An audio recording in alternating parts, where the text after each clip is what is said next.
All right, Reset. What's up? I got to ask you something. Yeah? What do these three things have in common? Okay. A sequel, a franchise, Yeah. and a cow.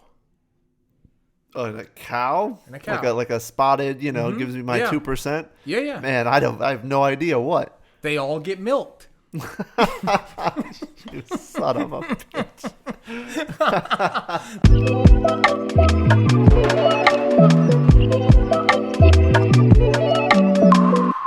Well, welcome to Power and Reset, everyone, to another lovely episode. We're back. Again, you got your boy Power, and you got my lovely co-host Reset. Come on, man, give that to me a little bit better than that. That don't sound like a car that I left my turntable in the. No, all right. Let's give me that. Reset. Right. All right, cool, man. So, how you feeling? Man, I feel good. I feel like if our listeners haven't gotten sick of us yet, then we must be doing something right. So exactly. let's talk more about video games. We recently did an episode on heroes and villains and the struggles that they go through on both sides, right? But sometimes it takes more than one journey to get them through those struggles, to get them those super items and super swords and super abilities. It takes multiple games. So are you saying like sequels? It could be. Could be a sequel. It could be a spin-off sometimes. It could be part of a franchise. So I think we need to clear that up first, don't we? Yep. You know, that a sequel is a continuation of a character's journey or the world's journey, you could say, right? Sometimes sequels are part twos to series, and they feature a new character. Let's take Last of Us 1 and 2, for example. Last of Us 2 features a completely different character, but that character still resides in the same universe and realm and world. Still experiencing the same story. Yes, same beats. Well, that's just a muddy explanation. Yeah, so I think really what we were talking about is we're trying to stay away from things that are like the sequels, literally just a number tacked on. Exactly. So even like Elder Scrolls, for example. Right. I mean, like it's in the same world. There's a lot of common elements, but because each game is kind of so far divorced from the other games, and at best it's really just the lore and certain like character like names and things that trickle through, we're not really going to consider that a sequel for the purpose of like this episode. Exactly. And that's a great example. Elder Scrolls, we got Oblivion, we got Morrowind, we got Skyrim. They all take place in different regions of that continent, all featuring different plots and characters that don't really intertwine. Sometimes you get a little lore that mixes, but we're going to stay away from that. We're going to focus on things that have ties to the initial game. So with that said, I want you to lay it on me. I only want 3 from you, all right? Kick us off with your first sequel game. Okay, so the first sequel that I'm going to talk about, all right, and this is a series that went through some transformations, but the sequel I'm really going to talk about is the Star Wars Jedi Knight Dark Forces games. Oh. And so this is going pretty far back. And particularly the sequel transition, I guess I really want to target here, is Star Wars Jedi Knight Dark Forces 2 moving into Jedi Knight Jedi Outcast. Okay, so this is what I got to cut you off, Reset.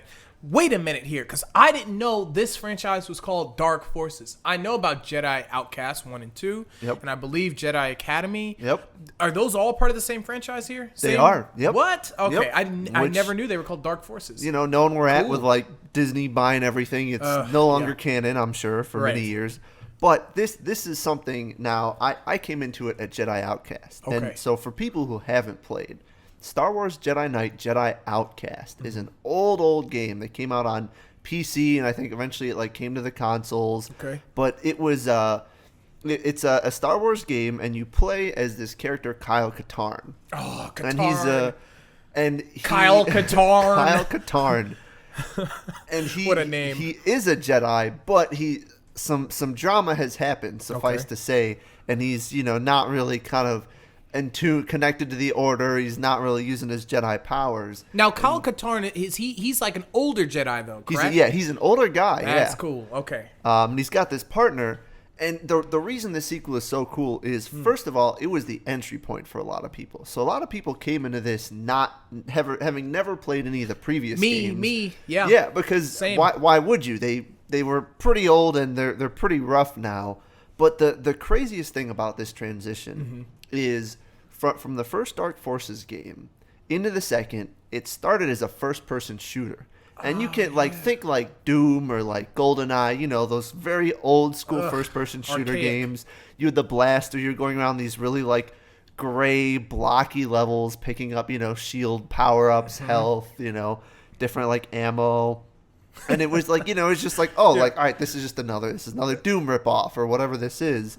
And then all of a sudden in Dark Forces 2, you actually get a lightsaber, and the game turns into this you've got this lightsaber first person. I think there was like a third person mode in that one, but then came Jedi Outcast, and if you just jumped into it, it talked about some of the stuff that happened in the past, but it didn't really matter because it started off again as this first person Star Wars game. Yeah. So you're running around this base, you've got this blaster, you're like, oh, this is kind of cool, and then all of a sudden, like a mission in, he's like, all right, I gotta get back to my roots, and he goes and he basically grabs his lightsaber again, and then he's like, I gotta start down the path of the Jedi, and all of a sudden the game is a third-person lightsaber game. Damn. You've got your Force powers, and you could choose to unlock like Force Push, Force Lightning. You had that lightsaber throw that you would throw at people. And all of a sudden, this game was this amazing, incredibly super fun. The levels were so much more dynamic.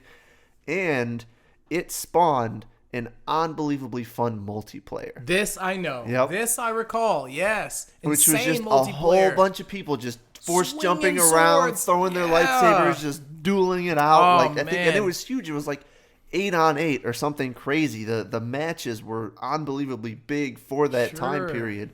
And so it was just such a mind-boggling transition from this first-person shooter game where that was very much just all right, this isn't a Jedi game. This is kind of just going around using your blaster, FPS style, to all of a sudden this third-person lightsaber Jedi game that introduced the concept of these the power trees, and if you're more evil, you're gonna get those evil Force powers, and if you decide to go this other route, you're gonna get the cool powers. But the problem with being good is then you don't get Force Lightning, which is the most fun of all of them. And then this is the game that would go on to spawn Jedi Academy, which got back to, and the main character makes an appearance. You get to run into Luke again, man, and so it spawned its own whole little genre of games, and it was just such a mind-blowing switch from FPS to third-person Jedi game. Excellent.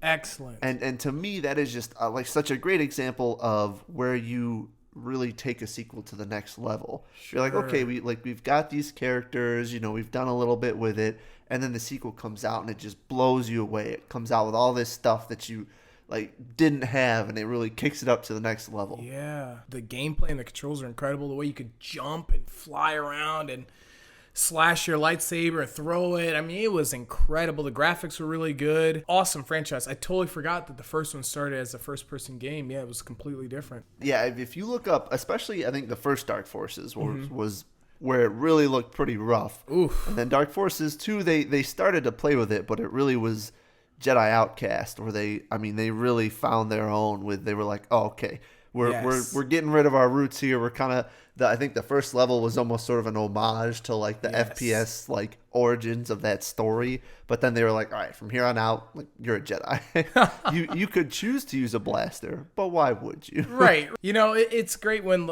franchises can turn things around a little bit. You start that game with a blaster or whatever, by the sequel they're like, all right, cool, we're gonna make sure that this time you're a Jedi, you have all these awesome powers, really give the player what they want and give them the freedom that they want. So I love when sequels take it to the next level and not go back down. And so the franchise I'm going to start us off with also did that. Yeah, and so then we went in a positive. We went to the next to a level. Positive. Okay. And then after that one, we went right back down to a negative. So we're going to go all the way up and down. And the franchise I'm going to bring up is Final Fantasy 13. 13. We're not going to talk about, obviously, I could go on and on about Final Fantasy 1 all the way through the newest one, 15, or whatever the heck. But as we said earlier, each one of those Final Fantasies was a self-contained story, right?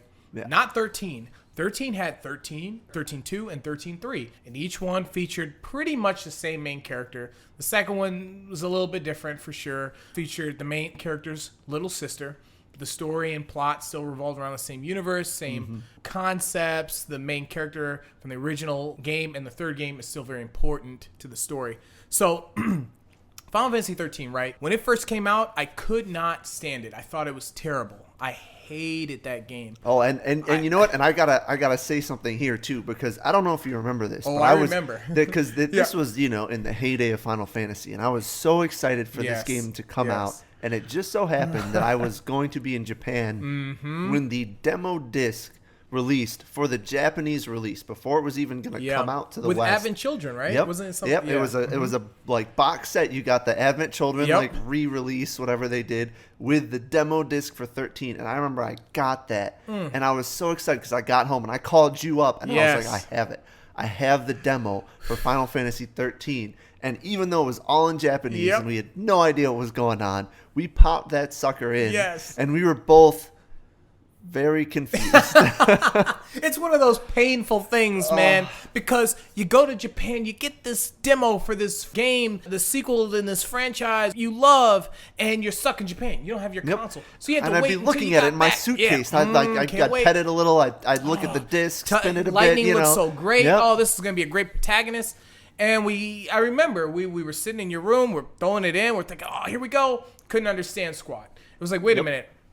How do I fight? What am I doing what here? What is this paradigm shifting? And also, I recall there was that trailer they released before, and it was a bullshot trailer of the protagonist fighting on a train and doing all these cool things. They showed all the prompts, attack, magic, blah, blah, blah, and she's using it in this train. It was all bullshit. It wasn't at all like that. None of that was in the final system. But the reason why I put this on my list is because Final Fantasy 13 I had many issues with, and eventually we'll do an episode on all of those issues. We'll break down all that whole franchise. But basically, I thought the characters were weak, kind of flat, kind of stereotypical. I thought the world was pretty boring, especially compared to Spirit from Final Fantasy X. Yep. I thought the graphics were great, I thought the combat was interesting.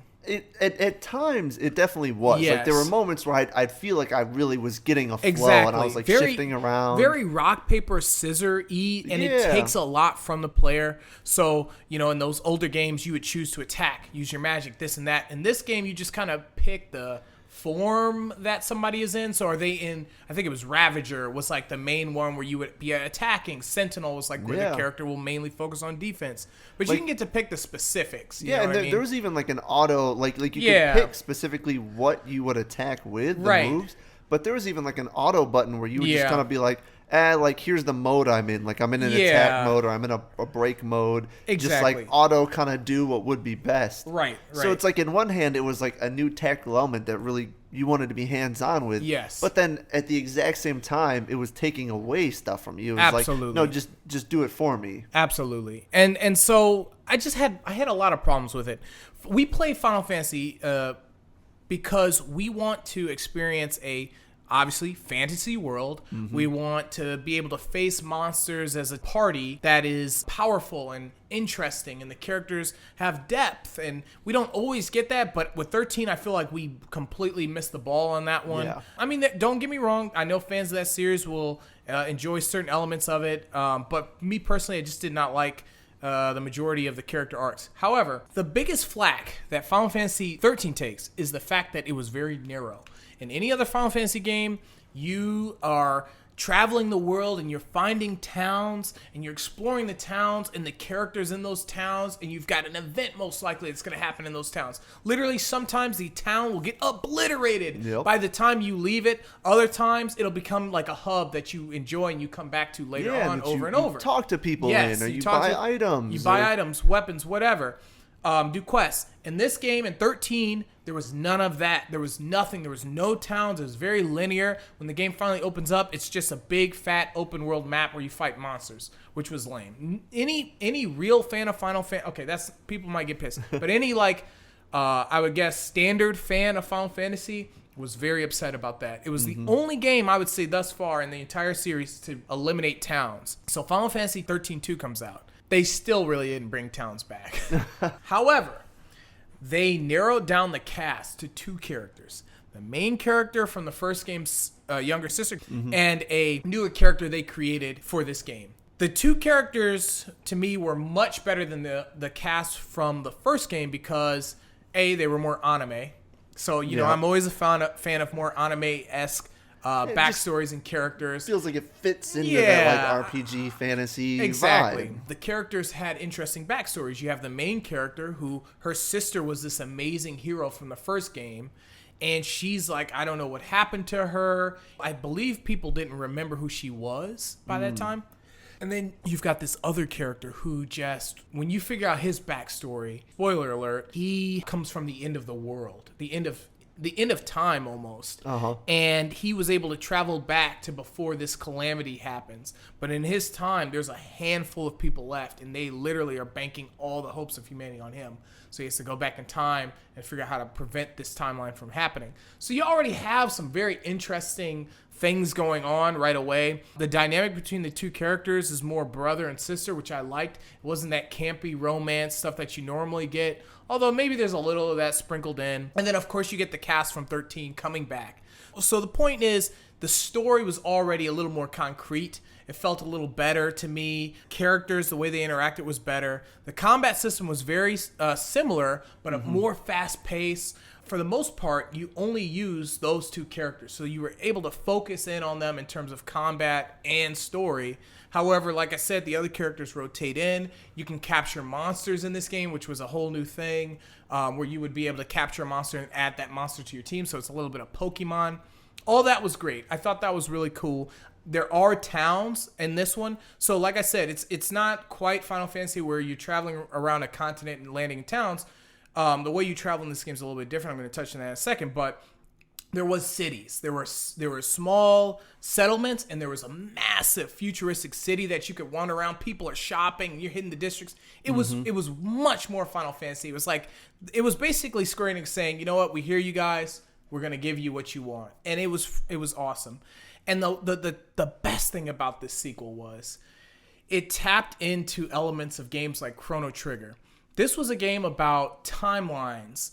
One of the main characters goes back in time and tries to prevent this horrible future. He basically takes the main character's younger sister and he starts bouncing through timelines doing different things.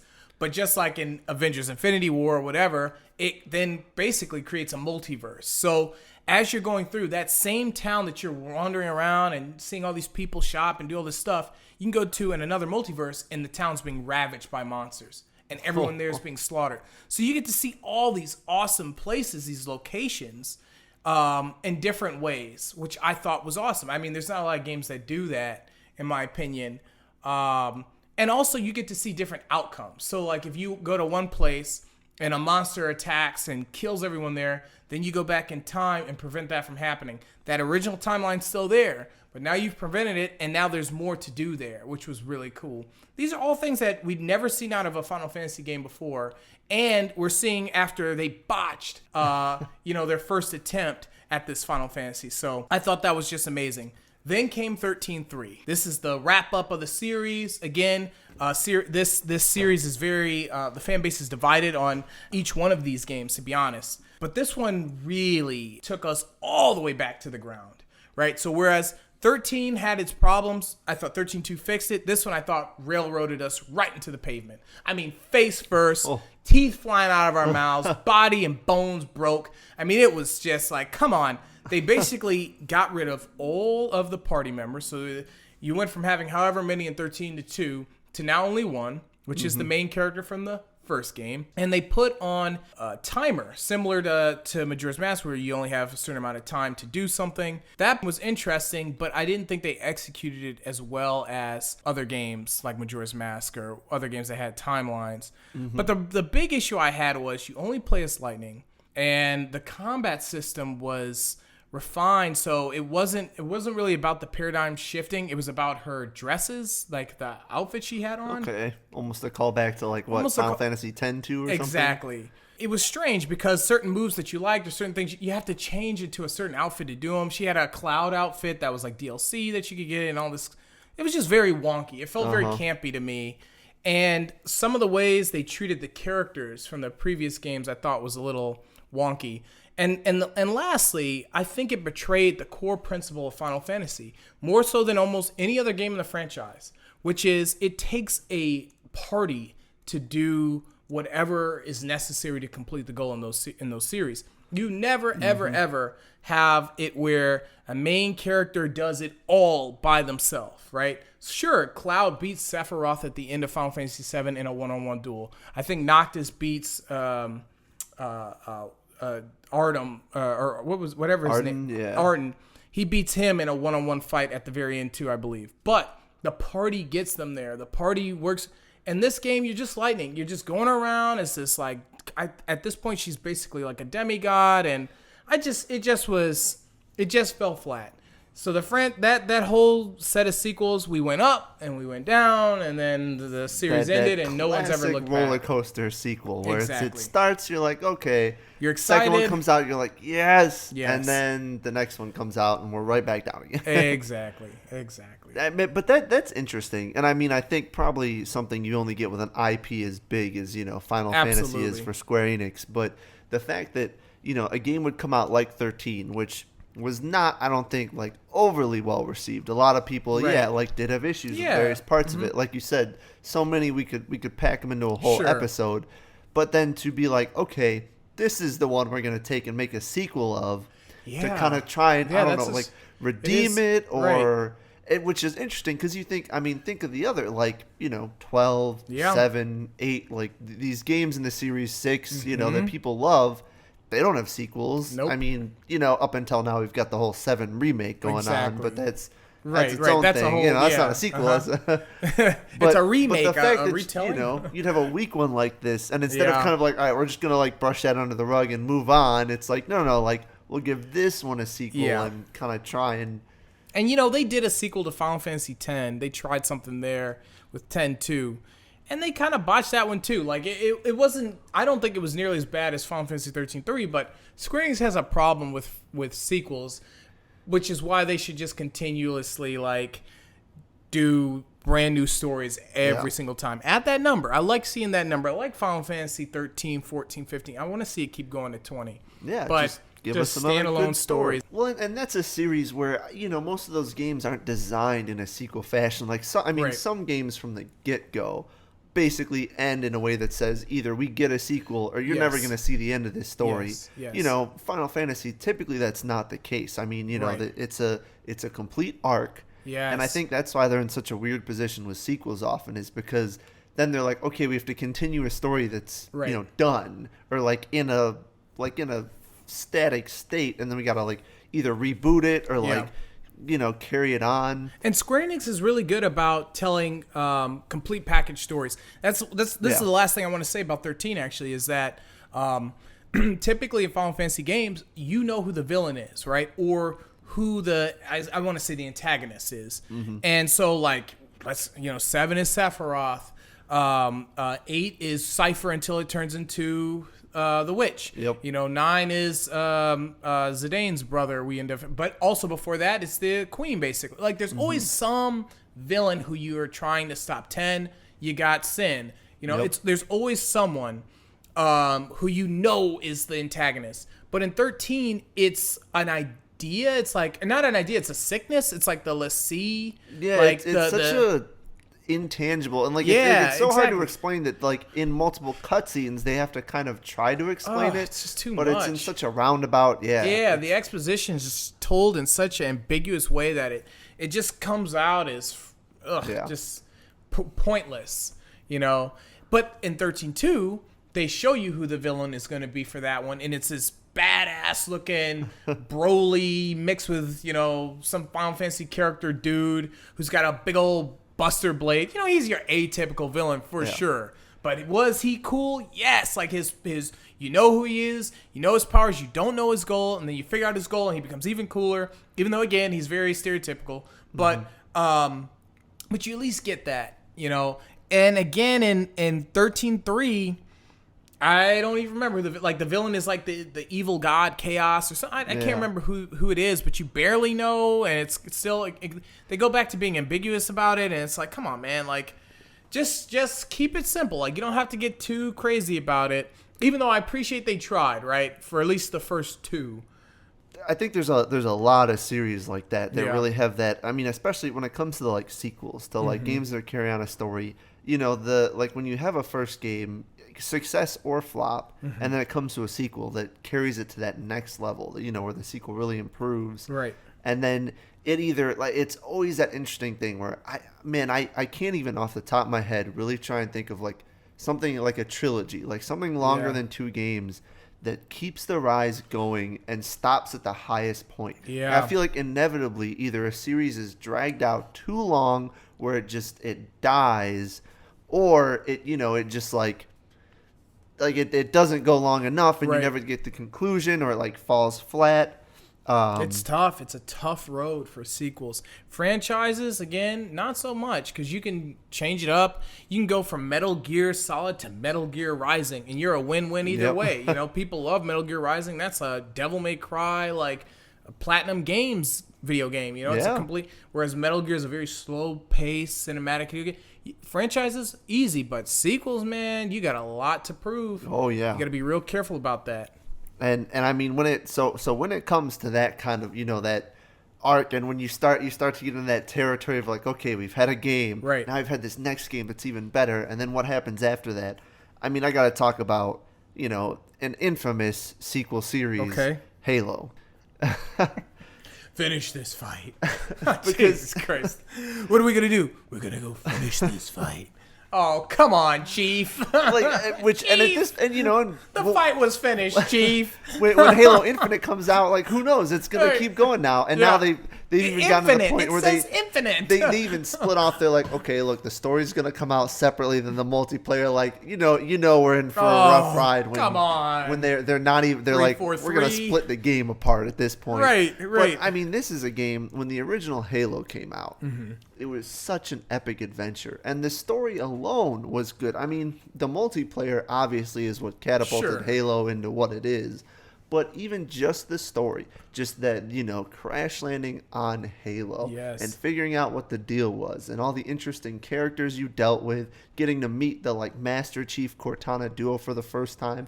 Amazing. And then there was the multiplayer, you know, going to Blood Gulch and really doing the red versus blue, a multiplayer that spawned, you know, its own TV, like internet show. And then, you know, and to the point where everyone was so excited for Halo 2.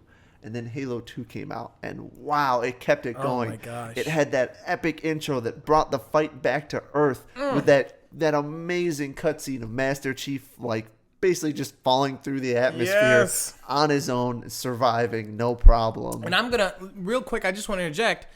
Isn't it interesting, too, this was a series where Master Chief, the badass main guy, his armor changed slightly every single one, and they never mention it. They never. That was such a slick way to pull in the gamers, because it's like, why does he look? Man, that's Master Chief. He looks so cool. But they never would explain why his armor looked way better this game than last game. Why it was all healed up from whatever battles he had. But it was just a nice touch. It was just kind of slipping those upgrades. This is a sequel. That's what it said. Yeah, this is an upgrade. Like. And man, what an upgrade to the second one. And all the elements you wanted continued. The story was still really cool. It was getting to new heights. You were learning more about this craziness. Stakes were upped. Yes. Still had the co-op. So not only could you enjoy the story, but you could enjoy it with your friends. And the multiplayer was even more fun. New maps with, you know, more diversity in the map design, the dual wielding system, new weapons.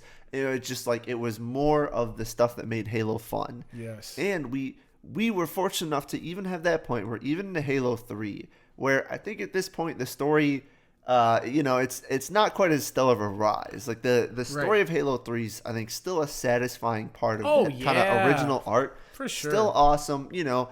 At this point, some people I could probably, you know, talk about how it wasn't maybe as strong narratively, but you even had more improvements to the combat system. You did. You know, and they introduced some fun stuff that, you know, just like, I think that was where the the power drain, the like bubble shield, stuff like that started to come in. And I was like, okay, these are fun little new elements to mix it up. Better graphics, still couch co-op, still got to have fun. Yeah. And then you're at this point, and this is where, they kind of start to like wrap up the original story. And then they're like, but we got to come out with another Halo. Everyone loves this multiplayer. And then that's where we start to get into like Halo 4 and 5. And to me personally, this was the, the divorce of my original relationship with Halo. And so, so you're around this, even creatively, you've got the original group that's kind of done what they can. They're right. like, at this point, but as with, any of these, they're like, it's got this sequel bloat. It's like, it's got to keep going. Microsoft is like, we want money, you can't drop Halo. Right. So then you come into this where it's like, all right, well, we got to get it out. We got to get it out quick. So it's like better graphics, but, the story starts to just get like weird. Like I lost most of my interest at this point. I didn't feel like, I want to know what Master Chief is up to. I was like, he's still alive. Like, like, why is he still up to stuff? I was just feeling, there was like, they tried to kind of experiment with Reach, and it was like Reach was refreshing in the sense that it was a different story, and that was interesting. But then you also had this multiplayer where they were starting to have to pack on stuff because they're like, well, we're not FIFA. Like when we release a game, we have to at least have something new in it. Right. And so they're like, okay, let's come out with a few new weapons, and like now let's add sprint and let's add some powers, and you can start making these like gear sets. And it was just starting to, to me, to just get overloaded. And some people like love those games and love the additions, and that's great. For me, it just the original thrill I had where you could just jump in with your friends. Yeah. Like you don't have to customize like, oh, I'm a fan of this and I want to start with this loadout. Everyone starts the same. You just start with like the same gun, whatever the settings were. Everyone's got the same abilities. Right. And you just go in and it's just first person brawl. You bring up a very interesting set of sequels and franchise with Halo 1 through 5 technically. I think that's up to 5 now. Yeah. This is a series that released the Master Chief Collection, right? Mm-hmm. And people to this day still play 1 through 3 as much as 4, which is on that, right? So what does that tell you? That tells you that the fan base literally loves the original 3 so much that in 2021 they're still playing it. They would rather be playing the first 3. Literally, Bungie had it right. Like what happened was around this time, 343 comes out, takes over the franchise, and they realize like, oh, Call of Duty, Battlefield, and all these other Killzone, all these other games have all this crap that you're doing, so we need to keep up with them. It wasn't the case. It's not necessary. People today are still dying to play Halo 3. You and I, we played Halo 3 2 weeks ago at a big party. We were all playing Halo 3. Like, that was fine. They could have kept going down that road and really just kept the integrity of the franchise. Sure, you have to evolve, right, to make a franchise big. I don't know what that means, or a series big. I don't know what that means. I don't know if that means you add more throwable orbs. If that means, because people forget, Halo 2 added that dual wielding, and that was enough. Just adding that dual wielding, people are like, oh my God, I'm holding 2 SMGs now. Like, it can be very simple, and you can keep the integrity of the franchise, but when you add like, and again, I'm not trying to slap down Halo 4 and 5 and have fun with those too, but when you add sprint, it just seems like you're a follower. Like, Halo didn't follow people. Like, they were the trendsetter. The Warthog was its own thing. Like, no one ever imagined hopping in a Warthog and driving around with their 2 buddies, spraying people. Like, keep thinking of ideas that are specific to the franchise and that will match the franchise. Don't follow. They've got too focused following others. Yep, it got too complicated. In fact, they didn't need to evolve too far because what was the title of the original Halo? Combat Evolved. Yes. They were there already. They were the catalyst. But I mean, but you do raise a good point, which is just that I can understand the pressure because really, I mean, you have to evolve in some way and you have to change because if you're going to come out with a new game, you say pay us $60 for this game. Mm-hmm. You can't. I mean, it can't just be if it's like brand new graphics, people can be like, this is just like a remake. Like, pay $30, $40 tops. Like, it looks better, but it's the same thing. Exactly. So you do have to come up with new ways. So maybe that is they were doomed from the start. Like maybe you can only get so far out of a series before it does start to feel, burned out. I have some hope there. I truly do. I think that what happened was they got bogged down by the elements of these other games. Because when you think about Halo 2 and 3, what got better, honestly, right? I said the dual wielding, but that's just one little thing. It doesn't really change the core mechanics. What got better were the graphics, the vehicles. They increased the vehicles, the weapons, the new weapons, and the physics. The graphics and the physics got way better. That would have been enough. You could have given us Halo 4 just really hammered it down on those graphics, because even Halo 4 when it came out when Halo 3 came out, I feel like it had the best graphics of its time. When Halo 4 came out, I did not feel that way. So give me the best graphics, give me the best physics engine. Show me toss a plasma grenade in the middle of a group and one grunt splats on the roof while another one's hanging off a banister. Like, give me all that stuff. Put your focus into that, because that's what Halo did originally. Was when you would toss a grenade, you saw the grunts going, grenade, plasma, and they get hit, and they all suffer. Like, that was something I only experienced in Halo. When you would see, I think they were called the little grunts, the little aliens, and they would literally run, the demon, they'd run, like, all those little things that were, you honed in on, just keep doing that kind of stuff. Keep pushing that engine and making it feel unique.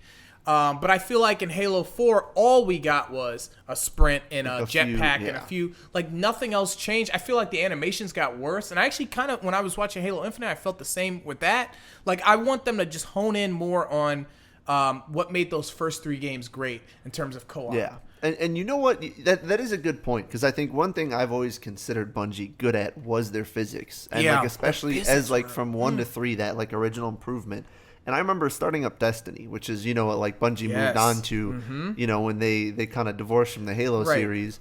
And I remember, like, for all my feelings about that game, I remember being so satisfied with the physics. I was like, the actual combat, like the actual shooting feels so solid. Like, it feels very comfortable, which is great for a game that is all about that. Exactly. But yeah, and that is what you really want in a Halo game. Right. And I am curious to see if, because I feel like, for me, the way I feel is I feel like I'm on this climb, Halo 1 to 2 to 3. I'm really riding it up. Yes. And then I think Halo 4 hits, and now I'm falling down. I feel like I've hit a peak. I need a parachute now. Oh, shit. Fill me out. I don't have Master Chief's armor. I can't survive this fall. Ain't going to lock up on me. No. But, and I feel like we're going down, and I'm still having fun with it. Like, I'll still, even like you said, like, we'd go back and play 3. Occasionally I'll go and I'll mess around with 5 a little bit. Yeah. But I've seen the trailer for the gameplay for this multiplayer and, Infinite coming out. Right. Or whatever they call it, like just Halo 5 or Halo 6 multiplayer, whatever it is. And I am tentatively excited again. Right. Because there are some new things they've added in this one, but they seem interesting. It isn't just like, oh, we've thrown in this little, duplication, like throw out a clone or you get to camo. It's not kind of this sort of tacked on, like, see, it is new. It really feels like it's like, oh, that's a new element to the game. What is it? There's like the grappling hook or something. And that's exactly and that's it. Like, it's just simple. It can change the entire flow of battle. Yes. And it's like, that's what they sold. They're like, here's this new thing. Right. So I'm like, great, like Halo, but with this one interesting new element to it. Right. We'll see. I'm hoping it's going to be a lot of fun. I'm hoping I get back that feeling of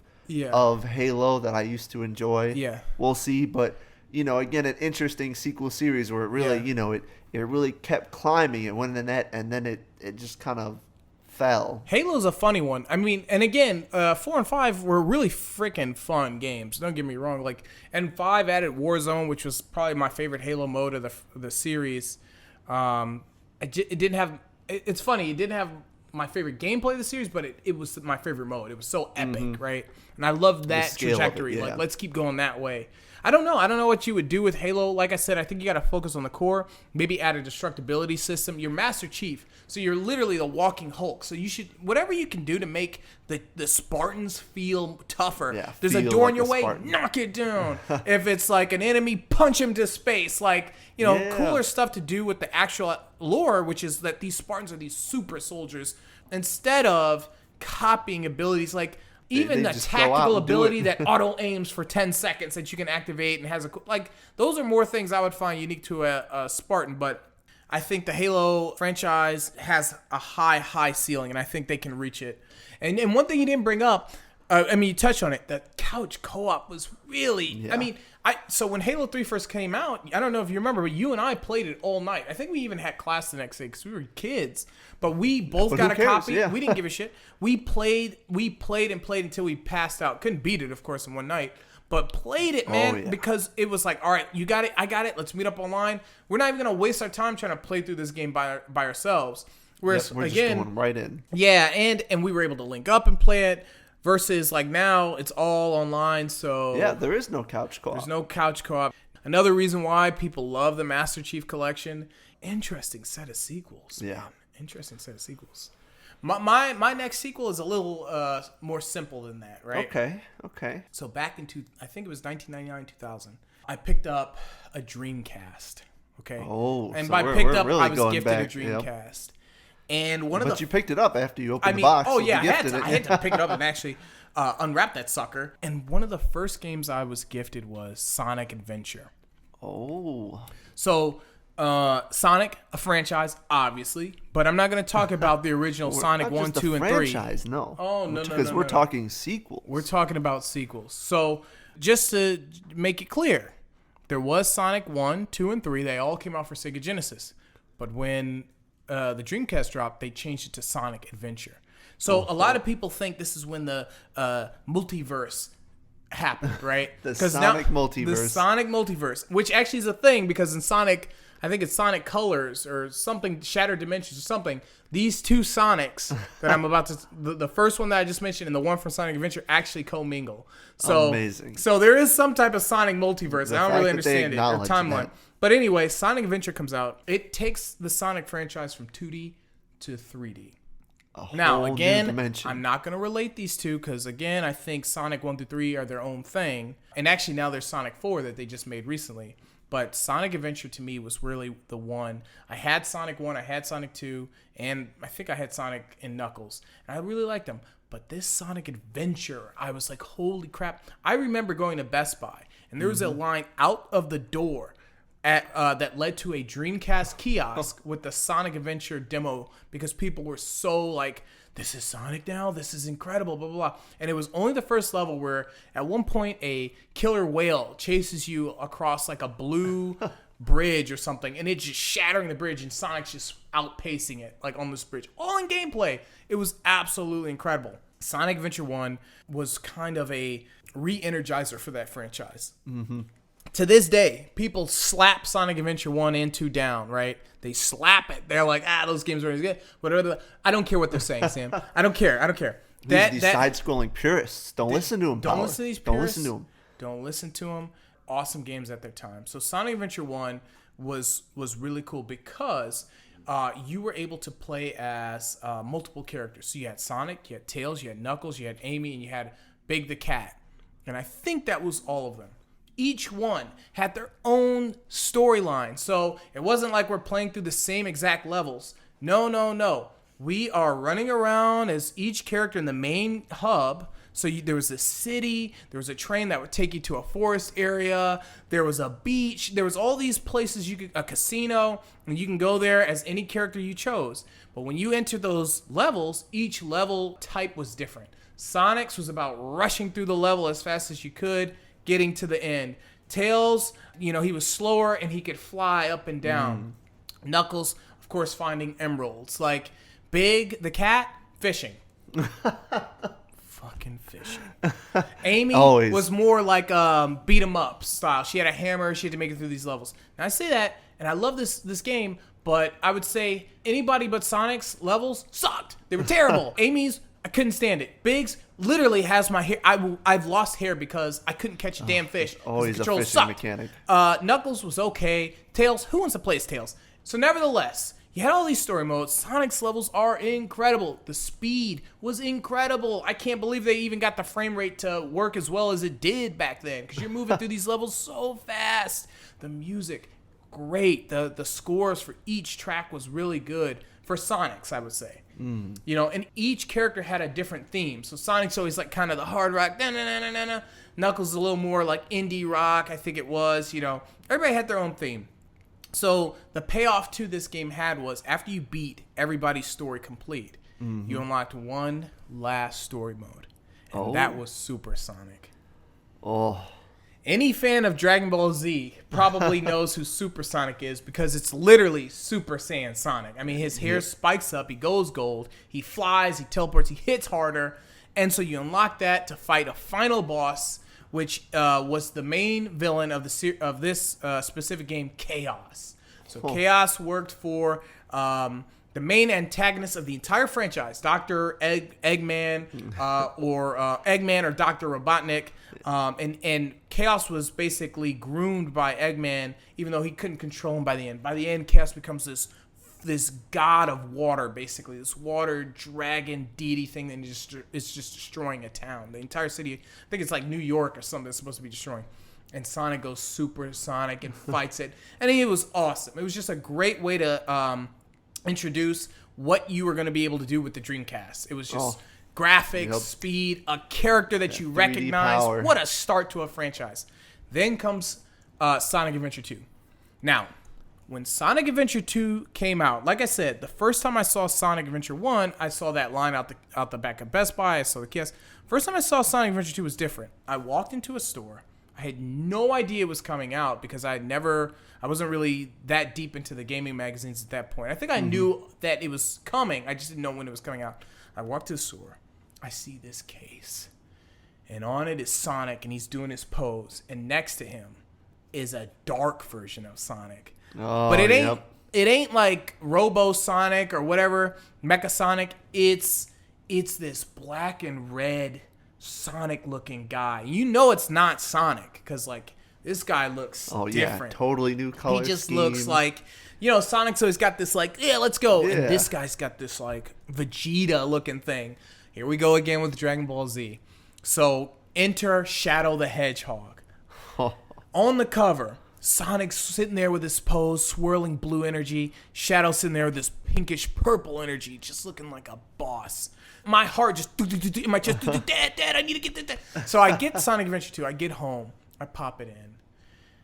I kid you not. We beat the main story of that game over the course of that night. We played and we played and we played, and let me explain why.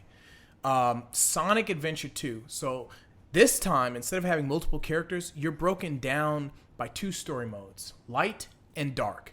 Light mode is Sonic, Tails, and Knuckles. Dark mode is Rogue, who is like the opposite of Knuckles. She's like this badass, femme fatale ass, like jewelry thief. You got Eggman, who's the opposite of Tails. And then you got Shadow the Hedgehog. And again, this is your first exposure. They've made Shadow the Hedgehog games. He's been in many of the other games. But this is the first time you can imagine seeing this like opposite of Sonic, who's actually like a character, not a robot. And you're like, holy, who is... So the first thing we did was hop into that dark story. Who is this guy? They give you backstory. This Shadow. You break the first mission is you're playing as Eggman busting through this base, and there's these massive thick steel security doors. You gotta blow your way through. You're like, man, I'm stealing something important. You get to the end, and in the cell is just Shadow, just chilling. And you're like, oh, this is him, right? Huh? This is the type of security they got for this guy. And from there, it was a wrap. So the way they did it, this time around, when you play a Sonic on the light, Shadow on the dark, it's again, you're speeding through these levels. You're trying to get through as fast as you can. The speed, the powers, everything you get felt even better than the first game. The controls, trust me, you go back and play it now, those controls can feel a little wonky. But at the time, boy, did they feel awesome. Then you've got Eggman and Tails. And like I said, nobody wants to play as Tails in Sonic Adventure 1. No. In Sonic Adventure 2, he's piloting a little mini mech that like destroys barriers and blocks and all this cool stuff. You get missiles and you got jet boosters you're jetting. And same with Eggman. So it's actually fun to play as these characters. And then you got Knuckles and Rogue. Boy, oh boy, were those levels awesome. So these levels are basically open world maps. So instead of going from point A to B like you would with the other two sets of characters, this one's just an open world map. And all you have is like a radar to find these emeralds. You have to find 3 of them. And as you travel through the level and you get closer, you start to hear this beep, beep, beep, beep, beep, a blinking. So when you get closer, you're like scavenging the area that you're in. Like, where is this emerald? And then Knuckles levels had this rapper on him. And the rapper was not only dope, like he was rapping, the beats were banging, like they're slapping. But the rapper was rapping as if he was Knuckles. So it was like he was narrating like what he was doing in the level as Knuckles. So technically, in my mind, Knuckles is a rapper. Like, so it was just so freaking cool.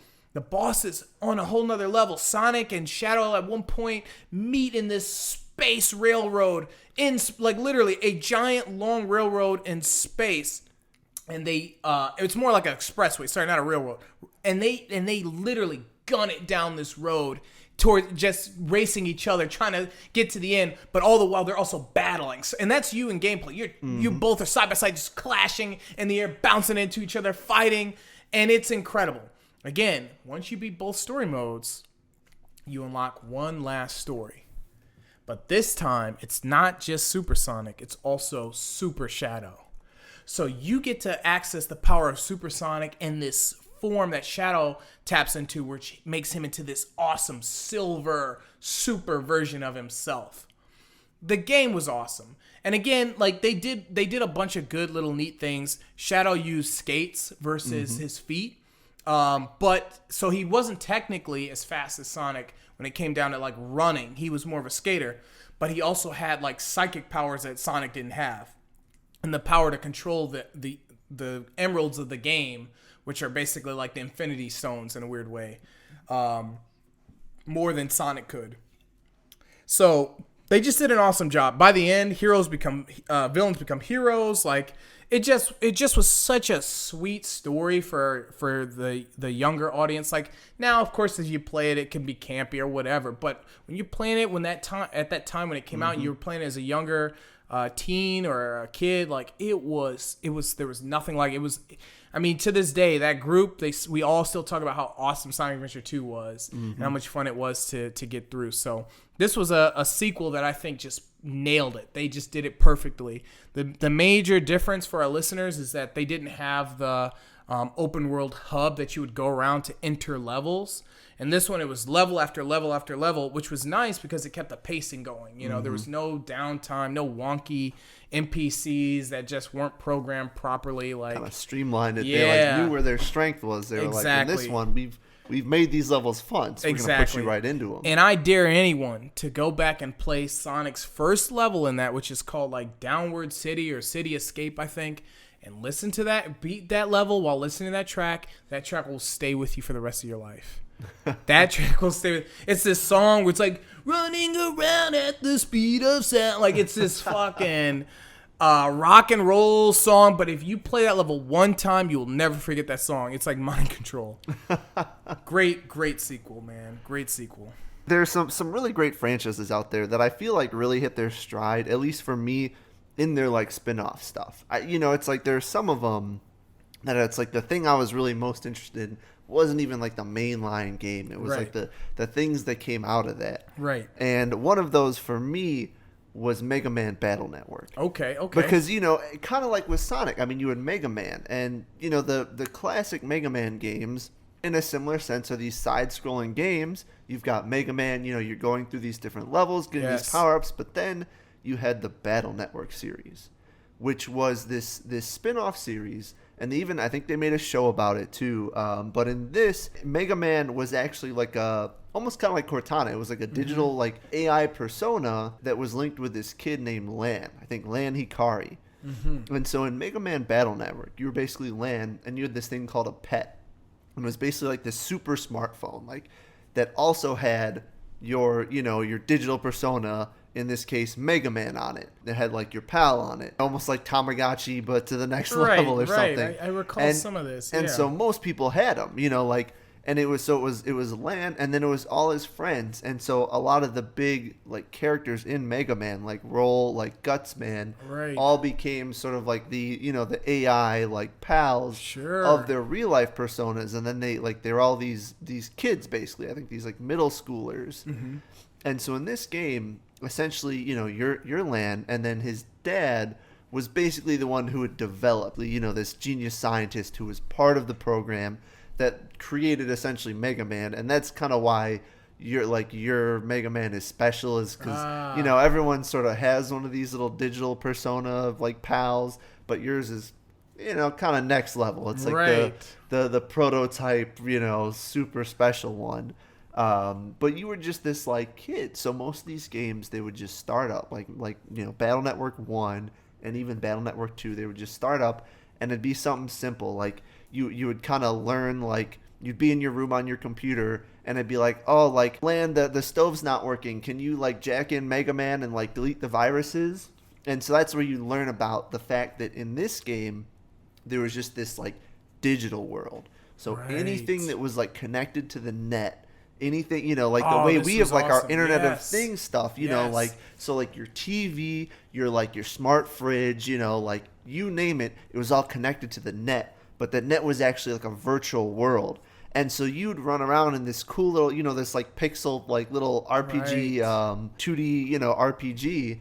And you'd run around, and then you'd jack in, and all of a sudden you'd be in the digital world. Yeah. And you'd be Mega Man, and you'd be controlling him, and you would run around in this digital world. And it was cool because from the get-go, like, you'd just be in your little stove, and it would teach you how to fight, and you'd go into combat. And it had this fun, unique combat style, which we've talked about a little bit, I think, on our handheld games episode.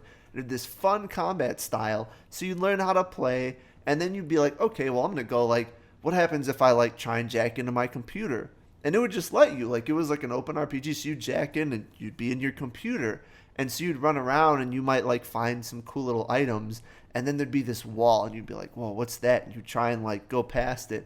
And it'd be like, no, you need a key. And you're like, oh, that's the net out there. Like, I'm going to be back here. I'm going to get out there. So then you'd have to go back into the real world and you'd start, doing like kid stuff. Like you'd have to go to school, and at school they'd be like, oh, well, we're going on a field trip to the zoo, or like to visit the laboratory. Hey, Land, doesn't your dad work at the laboratory? There was always some BS, like, and it's like, all right, I see what's good. Right. And so the first games, they're pretty simple. Like, okay, you could jack into like these different spots, and they'd start to set it up where it was this really fun like dual piece where, anytime stuff went wrong, obviously it'd have to be, there was stuff on the web you need to do. Right. But it was like a two-part, because first you'd have to run around as Land, and you'd probably have to like talk to some people, maybe find like a switch to unlock a door to get in there, and then you'd get to the right point where you jack in as Mega Man. And then you'd have to run through the digital world. Yeah. And that was where you had to fight these like random battles, and then you had to fight the bosses. Man. And so it was this cool, like, and sometimes you'd like get to a point and you'd be like, oh crap, like, Land, I can't get past this. I need you to like go put out this fire in the real world because it's causing a barrier in the, in the digital world. So then like Mega Man would stay there. You'd have to jack out, run over here, do something in the real world. It was this fun idea. And then, it started to pick up some stride. It was like pretty well received, and it got to the point where they pulled like a Pokemon thing. So Mega Man Battle Network 3 came out, and they did 3 blue and 3 white. They did the double release. They sure did. I remember this. They started doing this for all the games after this. Right. But this is where this is the sequel that made it, because these games were pretty like, you knew what you were getting. It was kind of like Pokemon. Like there'd be small improvements. There'd be like new little bits to the combat system. The story would have more areas. You're kind of like, all right, it's a Mega Man Battle Network game. Yeah. So 3 came out, and I'm playing it, and I'm having a blast. I'm like, oh yeah, it's more of what I want. I'm playing, and this was like a couple hours into the game, and I'm just fighting some random battle, and the battle ends, and I'm like, all right, and all of a sudden it goes to this screen. It's Mega Man in front of this black screen, and this little text box comes up. It's like, wait, something's happening. And I'm like, oh, what? What's going on? Like, what's happening? And all of a sudden, like, Mega Man starts to, like, glow. And he, like, pulses, and he turns into this, like, glowing light silhouette. And then, poof, he's in this form now. And it was random. I think the first one I got was, like, his leaf form. And that's when I learned that in this game, completely random, after, like, a certain amount of time would pass, all of a sudden, after some battle, Mega Man would just like evolve almost like a Pokemon. Yes. And like he'd get a new form, and then you could choose. You could be like, do you want to keep this one? Stick with the old one? And it was the coolest idea for like an upgrade to say, all right, you're getting what you want, but we're going to take it to the next level, and to not even tell you about it. Like I don't think I saw this on the packaging anywhere. I just played this game, and all of a sudden I had this new powerful form. And so that was one of those like for a sequel to pull that off, where they sneak something in there that's so cool that you feel like you know exactly what to expect, and then all of a sudden to just get this surprise. That's what made Mega Man Battle Network 3 just this next level sequel. I saw an image of Mega Man's next form, and it was him with this awesome like blue stream going through his whole body, and these like they almost look like particles also pulsing through his hands and head. And I was like, holy crap, like he looked like Mega Man on a Tron or something. And I remember seeing that and thinking like, holy crap, this is epic. Like, if there's anything to sell me on that game, it was that.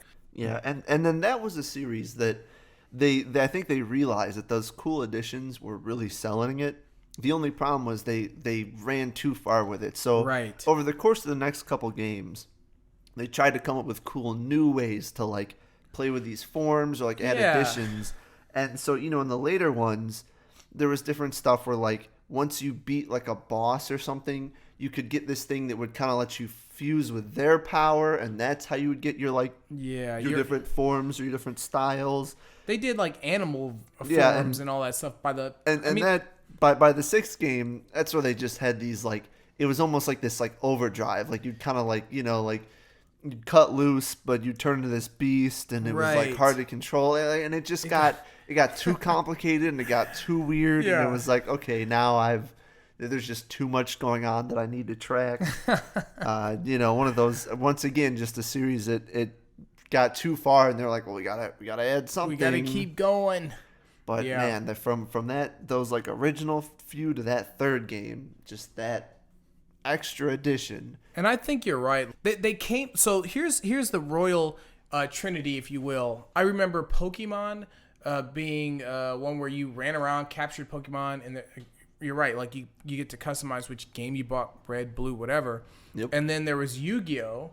And like the Yu-Gi-Oh! Games were also kind of similar. You ran around the towns, the world, whatever, and then you would duel and go into this like duel mode where you'd spend like 10 minutes dueling somebody. And then there was Battle Network where you're land and you're running around, and then you jack in, and I think you even had jack in Mega Man or whatever. Yep, and had this little animation. And actually I gotta give him credit for naming the main character Land, because as a kid I was like, I don't get, I didn't even think twice. Now it's like, he's a Land cable. That's funny. Awesome franchise, really, and I need to get back to it. But the last franchise I want to talk about is Way of the Samurai. Most people probably don't even know about this franchise, right? But back in the day, early PlayStation 2, there was a series that started called Way of the Samurai. There are 4 games that are released to date. And I think the last one, the 4th one, probably came out like, I don't know, 2016 or something. And do not quote me on this. It's been a while. They've all changed, right? Each game added something, and the tone changed. So the first one's very campy. It's almost like an old samurai movie. Like if you picture old black and white samurai movie, it starts up with a samurai, a character that you create. You pick the name, you pick the body, and as you continue, you can pick the sword and the clothing, all that stuff.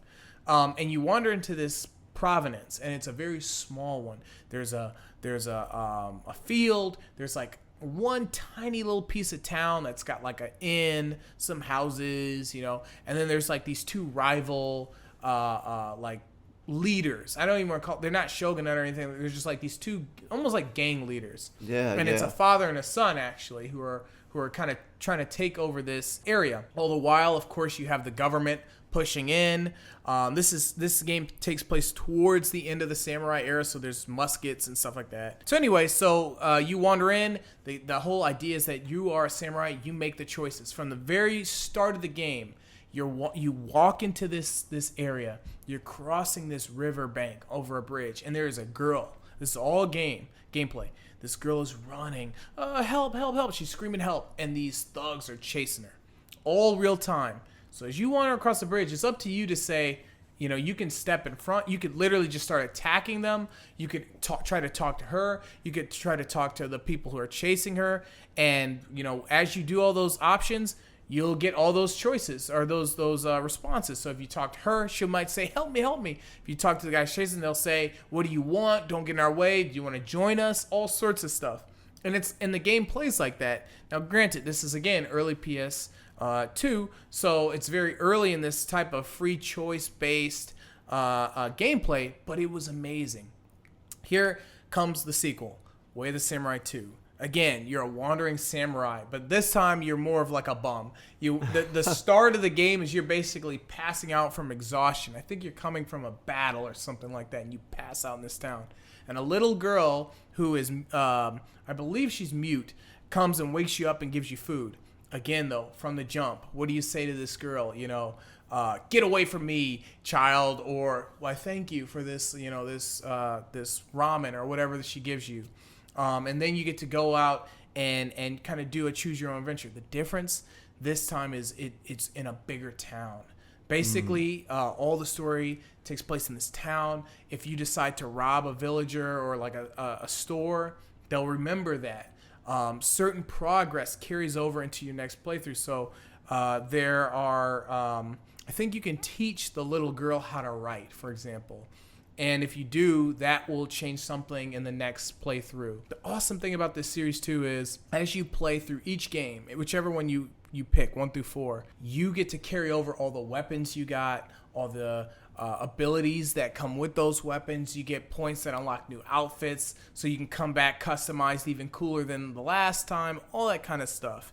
So the first one was very campy, kind of standard old Western. The second one is more of like a almost a modern samurai tale, I would say. Like this ragtag Ronin gets to choose whether he will defend this little girl, work for these, this evil gang, or work for the magistrate, which are, corrupt in their own way. But there's so many endings. Like each game has at least 4 or 5 endings. So it's always fun to play. You're going to get something different. If you watch somebody play, you're going to see something different. If they die early, the story ends. Like, there's just some cool stuff. So then the third game comes out.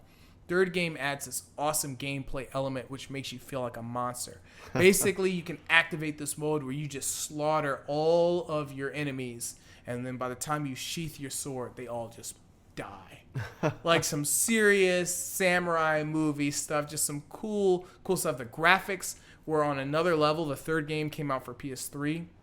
And so, when this sequel dropped, it was kind of like, holy crap, this is finally next we're level Way of the Samurai. Yeah. Because the first two were both on PS2. They look very similar graphically, honestly. And even the gameplay is still very similar, even though 2 added some cool elements to the combat with parrying and whatnot. But the third game was the first one where it was like, this is next gen. The graphics obviously are better. They're taking this more seriously. It was very serious. The game itself wasn't as goofy and campy as like the other 2. It was way more about the samurai, the integrity of the samurai, different types of samurai. You have like your lord versus like your vagabond samurai.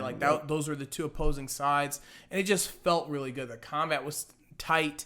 You had your kind of your main town, and then you had your like rural town. Where like a bunch of farmers and everybody were. And it was just really, really good. And then the fourth one came out. Ooh. And the fourth one is very different. It's got characters like Melinda Megamelons in it.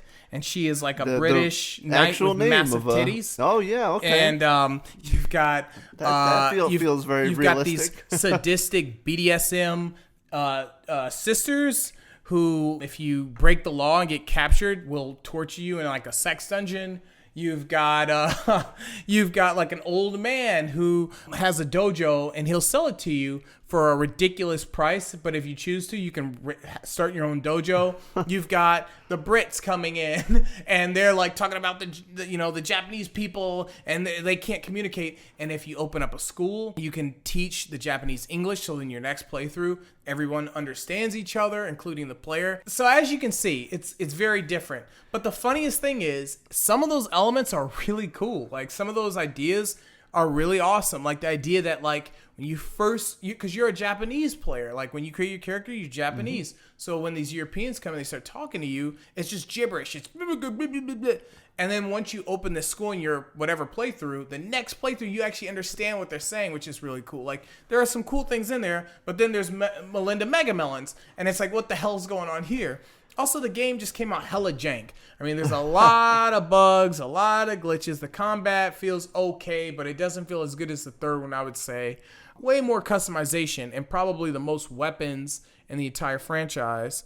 Overall, probably the third one would be the best one. They definitely went downhill with all this other nonsense. It was definitely a weird fusion, because I remember that game, and I remember like going in and feeling like it was like a fever dream I would have if I like had the flu and like took a bunch of medicine and then like dreamed that I was playing Way of the Samurai. It was just like so many things were so surreal, and yet at the same time there were those like elements of that series in there. Yeah, it reminds me of the Yakuza series a bit. Like Yakuza 1 and 2, very serious, very dark games. 3 comes out, still has some darkness, but becomes real campy. And then after 3, 4, and 5, and all the rest have this like wonkier, like you're dancing in clubs and doing all sorts of goofy stuff. And you're like, if you're a fan of the original 2, like a diehard fan, it's not going to really sit right with you because you like it because it maybe reminds you of like a series like Yakuza Papers or whatever. It's kind of like that. Like Way of the Samurai 1, 2, awesome. But, and 3, I'm sorry. But 4 takes the series in a whole nother way, and there are people who love that game, including myself. I do enjoy playing it from time to time, but it's very different. But that's where I want to end us. Way of the Samurai, I encourage anyone to play that series all the way through because they're all different, but they are sequels. They really are, because all the elements pass to the next one, and the idea that you can craft your own story, to me, as a Ronin or a samurai, is awesome. I mean, on that note then, Power, sequels, video game sequels, what would you rate them? I would have to give it all 4 out of 5 new challenges. I think I'm sitting at 2 out of 3 sequels. That's not a bad rating. Yeah. Fair enough. It sounds bad. Yeah, it sounded real bad at the start, but okay, I got you. But as always, thank you so much to everyone for listening. Don't forget to write us with your questions, comments on our definition of sequels and why it's wrong or something. Write us at powerandresetpodcast@gmail.com. And as we reset for next week, let's hit that power button and get to playing.